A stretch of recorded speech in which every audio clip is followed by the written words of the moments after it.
Thanks for joining us on the weekend edition of National Focus. I'm Mervin. Coming up, 31 more complete training in parenting. The Cultural Division tackles violence with art at the State Prison, and the People's Republic of China donates to the President's Charities Foundation. Stay tuned for details of these and other stories after this.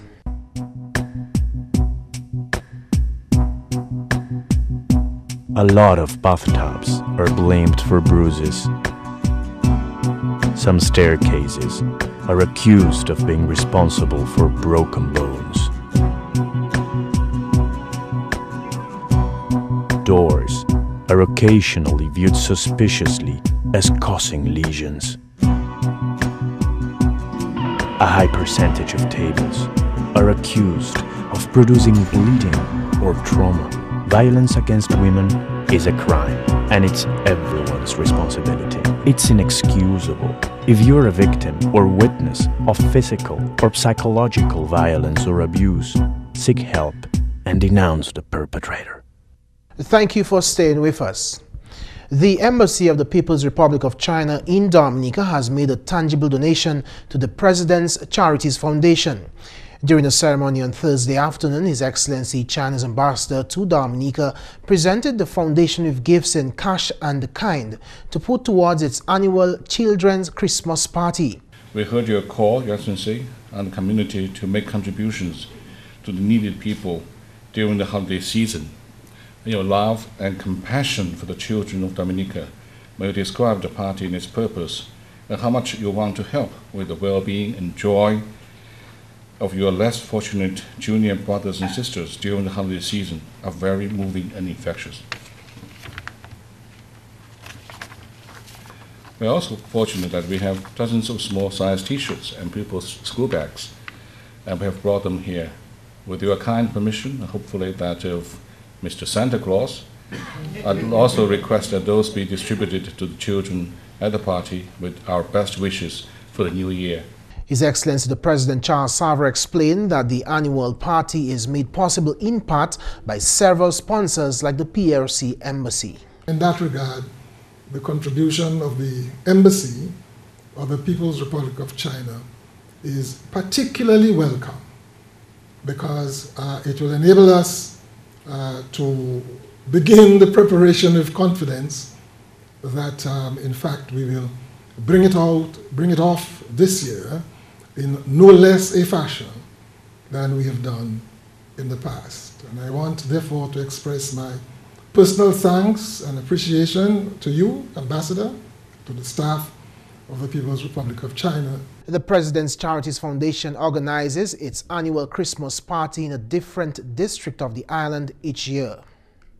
This year, we will provide a party for the children in the Roseau area, and all of the schools in the Roseau area have been invited to submit names of children who perhaps would not otherwise have presents or a party or for Christmas. The whole idea is to bring a little bit of cheer to the children who are from disadvantaged homes and or families. And so we do this annually, segment by segment. I think we've completed, as it were, around the island, hosting of these children's parties, and we are back in Roseau this year. The party was held in Granby last year. The Division of Culture has expanded its function to take its activities to the Dominica State Prison. From September to November 2014, the Division of Culture engaged 14 inmates for the first time in a program dubbed Arts for Violence Prevention. According to Delmant's Rasmo Moses, a senior cultural officer, the main facilitator of that program, this is a new era for the Cultural Division. We're going beyond the traditional work of preservation and retention of traditional culture, and the work's expanding, and two areas that we begin to look at are the cultural industries. And so how we can make money out of the creative and cultural industries. And the other one is how we use culture to deal with education and addressing social issues.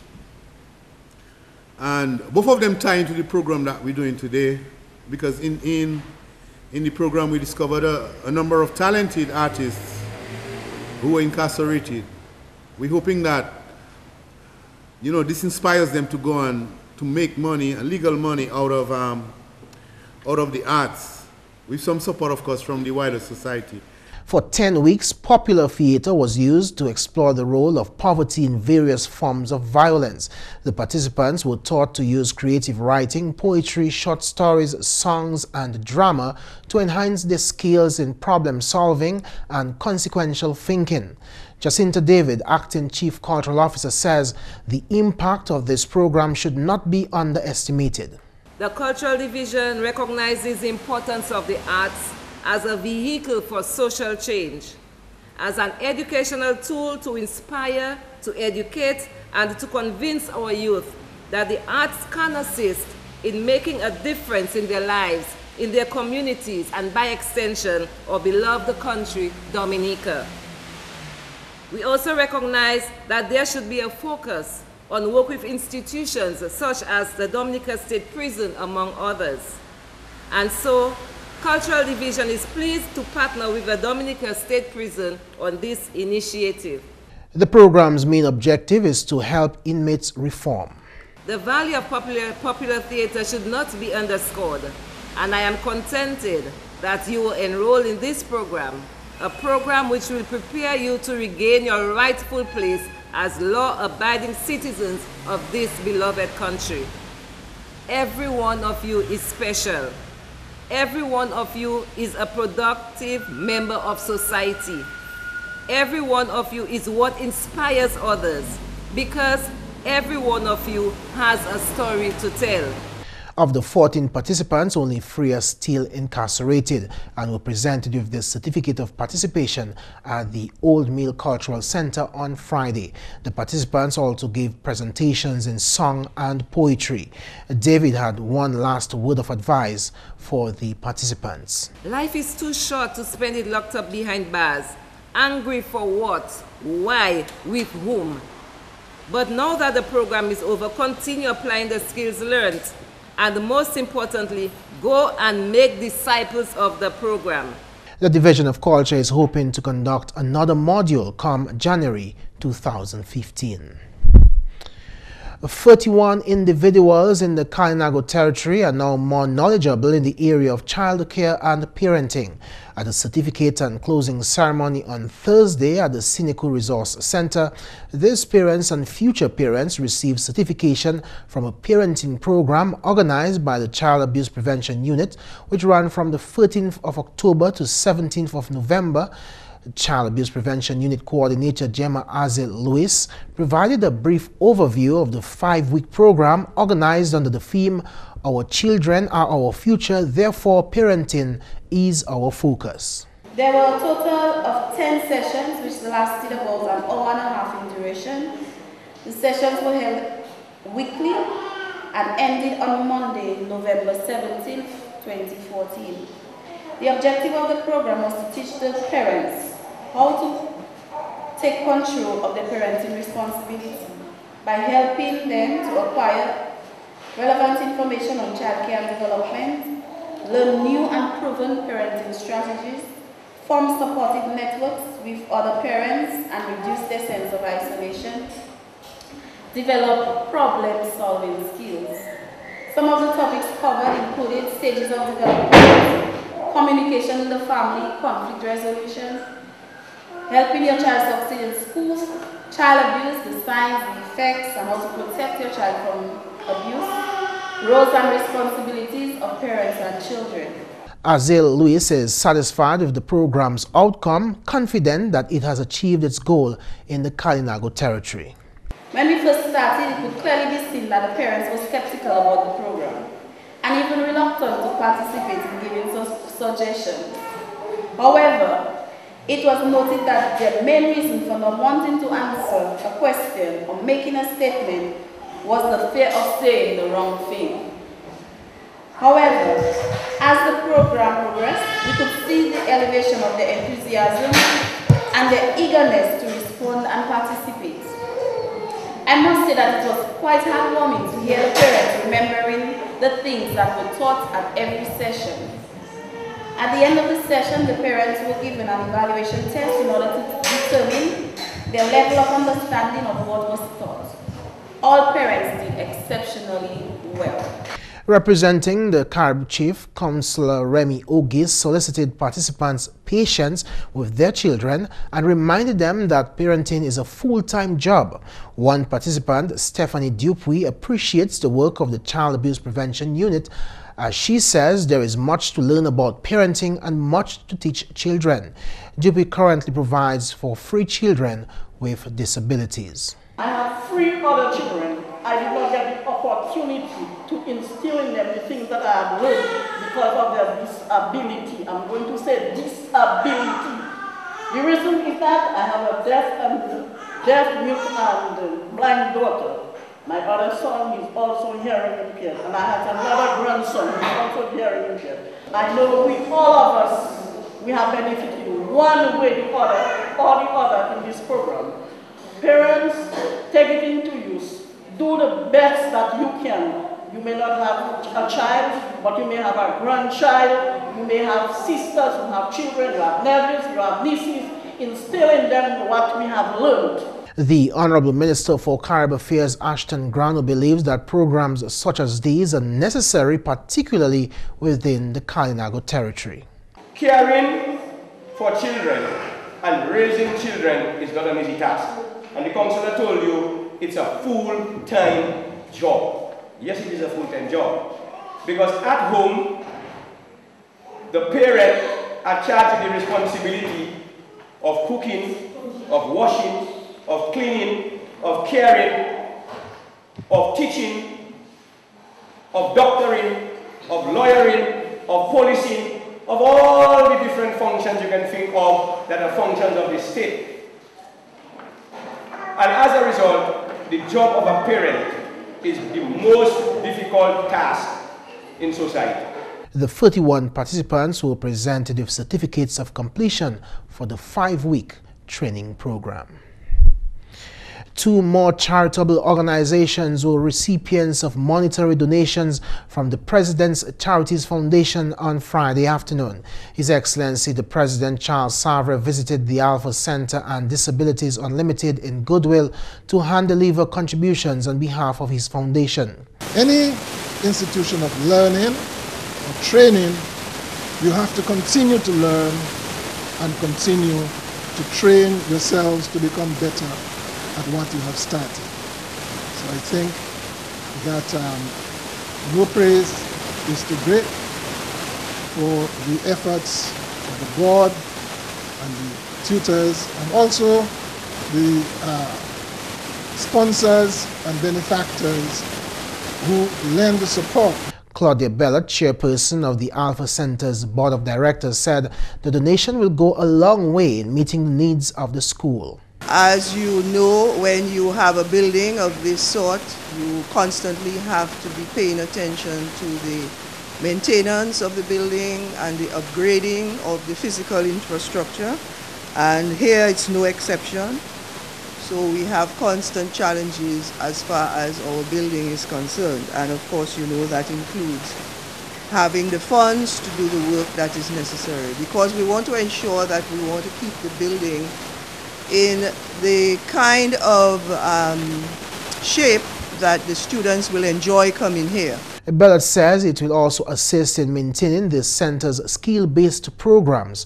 Annie Anthony, coordinator of Disabilities Unlimited, formerly the Workshop for the Blind, was thankful for the monetary gift, noting that the workshop has been faced with financial challenges over the past few years. The economic constraints has been before our doors like every other place.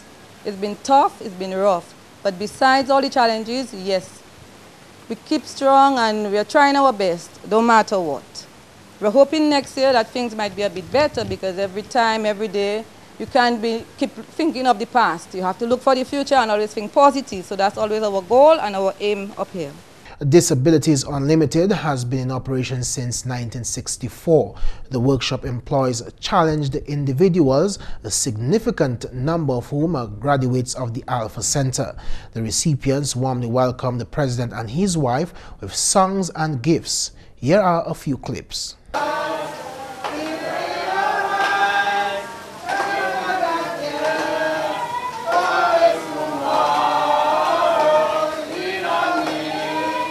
Tasia Floissac brings us a recap of this week's headline stories.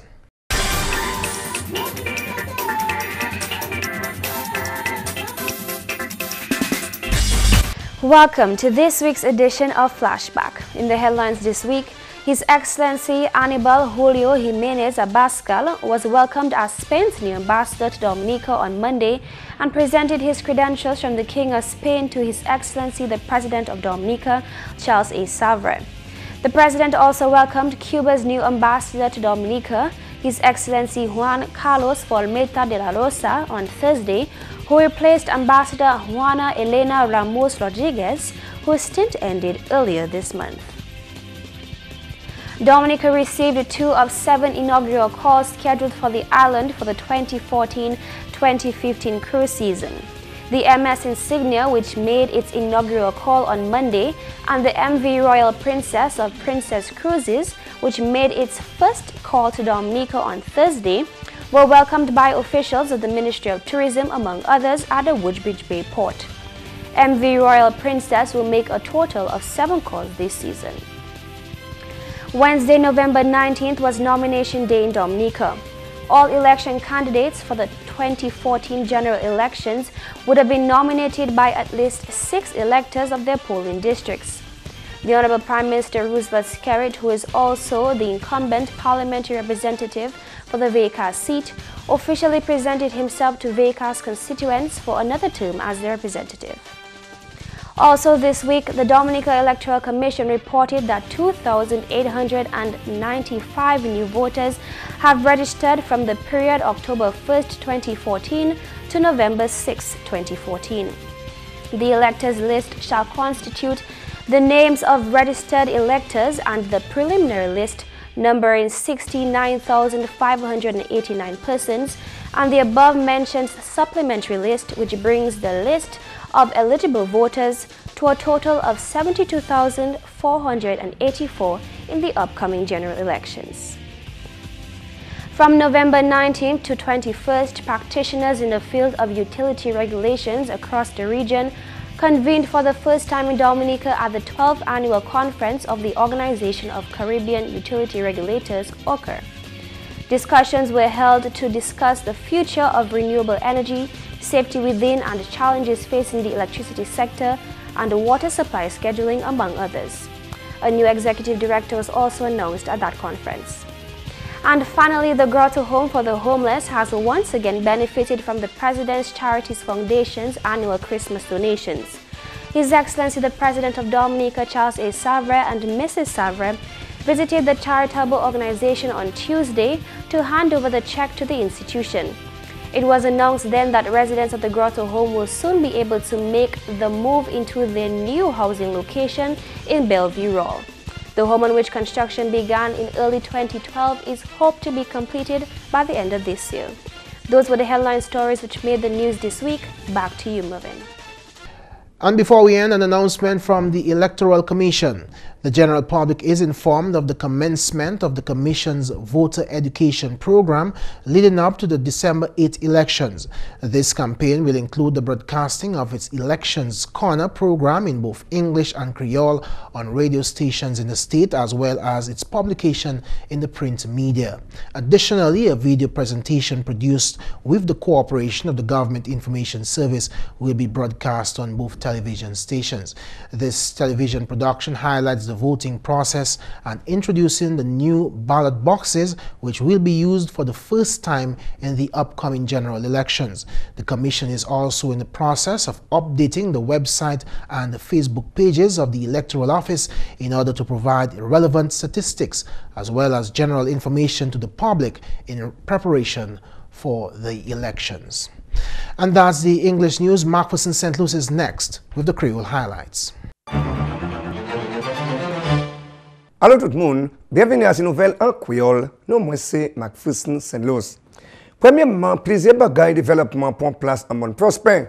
Parole celle-là sortie au Parlement Rose Valley, Honorable Dr. John Colin McIntyre. Honorable McIntyre qui a fait parole qui est bien satisfait et puis achievement et puis qui continue en tant qu'avenir. Là où je docteur, ça c'est mon prospect. C'est une place qui partait fort et puis nous, on connaît ça, c'est parti fort. Mon nom là qui sorti en docteur. Mais actuellement, nous avons depuis tous les 5 années qui ont passé, nous avons monté, nous avons plus fort. Avec pour fois ça, mon cas est plus fort et puis nous. Parce que ces jeunes moi, comme si Dr. McIntyre moins, on sérieux beaucoup. Il a gardé comme si il travaille avec nous. So ça mon fait actuellement là, nous avons gardé côté agriculture là parce que you for agriculture. So pour moi pour docteur c'est education, housing, agriculture, employment. Et pour lever vallée c'est mon les jeunes monde qui a fait des affaires yo, on mettre yo à dans place, chepe yo, faire yo taper anti éducation pour lever les affaires. So c'est bail ça mon ka travailler avec yo ça. Non, là où regarder code Rose Valley, mon ka tout mon à Rose Valley. Généralement, mon ka disons garder ça qui là. Nous sorti à dans place, là nous été mal. Nous pas tenir ça nous ni là. Gouvernement venu, gouvernement passé. Mais c'est le premier gouvernement Dominica qui vient à Rose Valley pour actuellement il a fait bon pour Rose Valley. Mon cas dit pas faire un mistake là, pas faire un mistake pour changer le gouvernement. En d'autres nouvelles, ambassadeur Nef Cuba pour Dominique His Excellency Juan Carlos Formeta de la Rosa présentait lettre crédentielle pour président Dominique His Excellency Charles Sovereign Jading. Ambassadeur de la Rosa qui a remplacé ancien ambassadeur Elena Ramos qui vient au bout de terme plus bon mois cela. Président Sovereign, bienvenue ambassadeur de la Rosa Dominique et puis souhaiter bien pendant terme ici. Président Sovereign parlait contre bonne relation là qui a existé entre Cuba et puis Dominique depuis relation diplomatique établie 18 l'année qui passée. Et aussi parler contre les affaires coopération ces deux pays en plusieurs aspects comme éducation et puis santé. Le président Sovereign aussi mentionné le programme scholarship qui continue de bénéficier étudiants Dominique et aussi pour opportunité pour voir complément pour le gouvernement Cuba assistance à eux pour Dominique. Le président Sovereign aussi fait parole commitment Dominique demandé l'Amérique pour arrêter embargo 55 l'année au compte Cuba. Cuba aussi reçoit bon compliment. On a assisté pays West Afrique gourmet au compte maladie Ebola. Il a aussi tapé bon compliment sentiment au gouvernement Dominique. En notre nouvelle division culture conduit un programme où l'on a engagé immense la jole, bagaille à qui a empêché yo et puis ça fait violence. Ça a créé Arts for Violence Prevention Program. Division a tient une cérémonie bon matin là, où là, il y a des certificats pour inmates qui participent. Officier culture race Mo, c'était coordinateur programme de cette semaine là. Le programme ça, c'est un programme pour empêcher la violence. Nous avons fait pour 10 semaines. Un programme ça là, quand artiste, moi fait chanson et puis poésie contre violence, hein, et nous avons regardé différentes qualités de violence. Violence contre femmes, violence en caille, violence en la rue, violence gang, violence physique et violence là moun ka détruit corps yo avec drogue et ben kani sexe sans capote et après nous faire ça c'est moun là qui a participé qui a fait ça yo ka fait yo ka choisi question yo les fait sur théâtre, eh ben, chanson, eh ben, poésie, eh ben, l'histoire compte. Eh ben, là, vous choisi ça, nous avons fait recherche, nous avons écrit, nous avons différentes manières pour garder ces problèmes-là. Ça, eh ben, nous avons écrit chanson, poésie, l'histoire, eh ben, nous avons mis sous disque. Eh ben, après 10 semaines, ça, nous faisons la jolle là. Nous finissons et puis ces jeunes hommes là qui participent, qui style en la jolle, viennent ici à Jordi. Et puis finalement, le gouvernement Dominique a fait par World Efficiency, ça c'est bagaille qui est bien bon pour servir l'énergie d'une manière soutenable. Parole Salah Sotéo Manager Projet Geothermique Alexis George, pendant été représenté ministre Énergie Honorable Ribbon Blackmore en conférence au creux mardi pour discuter manière pour utilité, ça c'est bagay de l'eau et light et bagay comme ça, et puis régulation. George fait parole que le gouvernement déjà accompli bagay en développement énergie renouvelable Dominique. Il dit aussi projet géothermique que le gouvernement Dominique a poussé, comme marché positif, et puis pays qui voit bénéficier là qui vient en réalité. M. George aussi fait parole que le gouvernement a fait une production standard énergie renouvelable pour appliance, ça c'est bagay comme fridge, et puis ça fait maison. Messieurs, mesdames, ça c'est tout pour nouvelles en créole pour présent. Non, moi, c'est McPherson Luce. Ni un bon week-end. Au revoir. Dominica is blessed with an abundance of water, but getting it to your home is an expensive venture. You have a responsibility to conserve water, to use it wisely. Remember the old adage, you never miss the water till the well runs dry. Think water, think life. And that's all for this edition of National Focus. We always welcome your suggestions and comments. Drop us an email at gis@dominica.gov.dm or visit our website at news.gov.dm. Like us on our Facebook page, facebook.com/GIS News Dominica. You can also catch up on past National Focus newscasts on our GIS Dominica YouTube channel. From all of us here on the GIS News production team, I'm Mervin. Have a great weekend.